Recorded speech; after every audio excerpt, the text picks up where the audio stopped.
Hey, what's going on, guys? Moab here, and welcome back to another episode of some Destiny content. And today we're going to be talking about the Hexcaster arc, as you guys see just popped up on screen.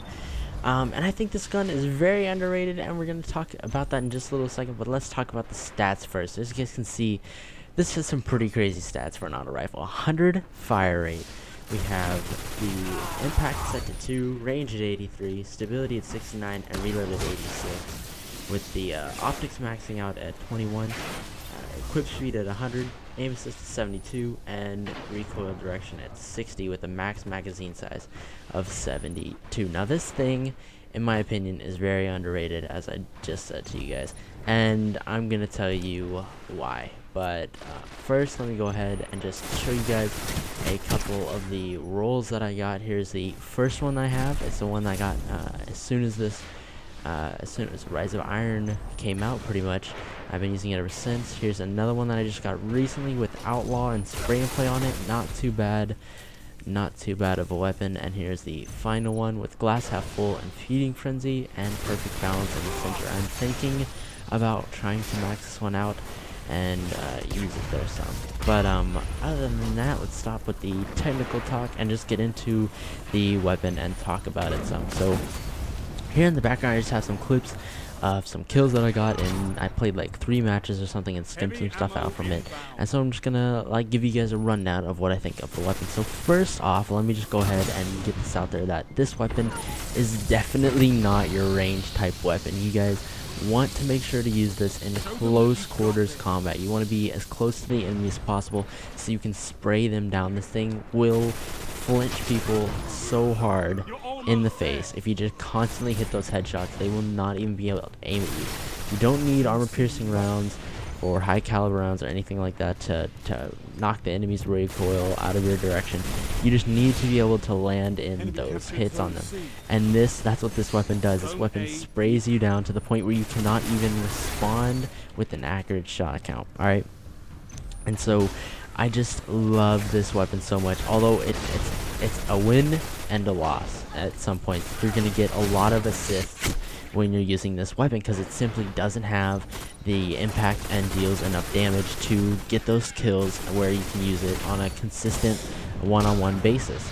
As you guys see here, I had to get an assist on even dealing that last little bit of damage to that dude, and even with melee, so that ought to tell you guys a little something. But as you guys can see, this gun, it just sprays ammo and mows people over.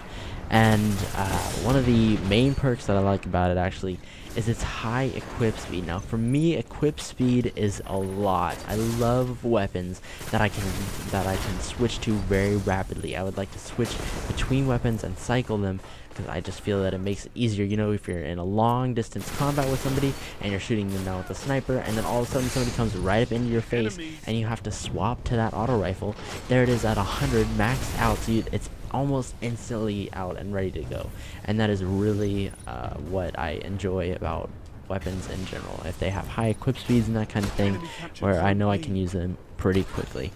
Now for its aim assist is really high on this thing. You know, you got 72 aim assist, and the main thing everybody, if you're going to try to use this weapon, that you need to learn is the recoil direction. The recoil direction is set to 60 right now, and that is really high. That's over half. Alright, so you just gotta learn the spray patterns with this thing, and you have to be able to manage that. You have to know where the gun is going to go when you fire it, and you have to know how you need to respond to adjust for that. Alright, and so that is one of the main things, this recoil direction on this weapon.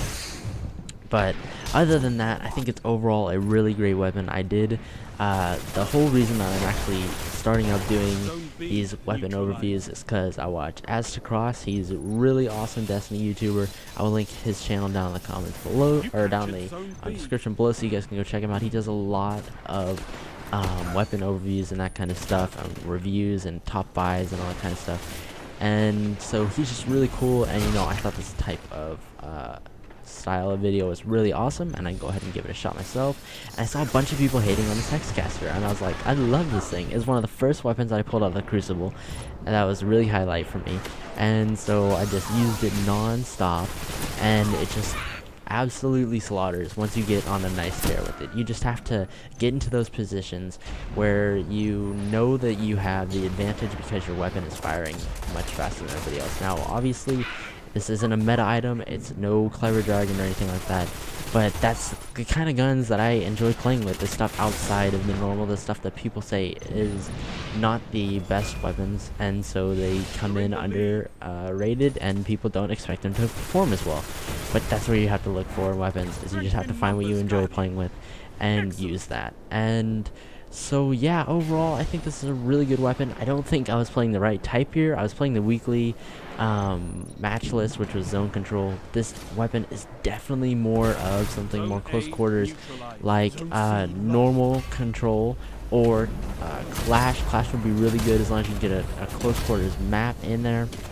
It is not very good at mapping people, so I would definitely recommend having some kind of super that can pull those range hits off for you.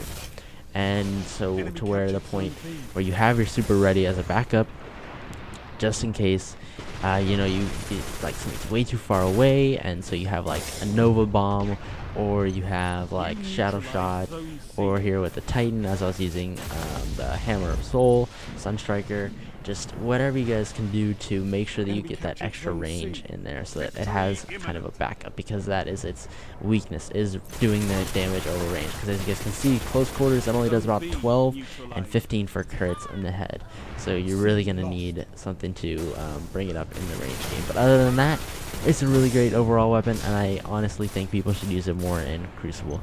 So that is going to do it for this video, guys. I hope you guys did enjoy.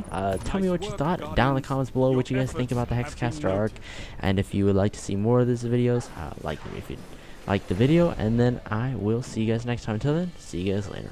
Peace.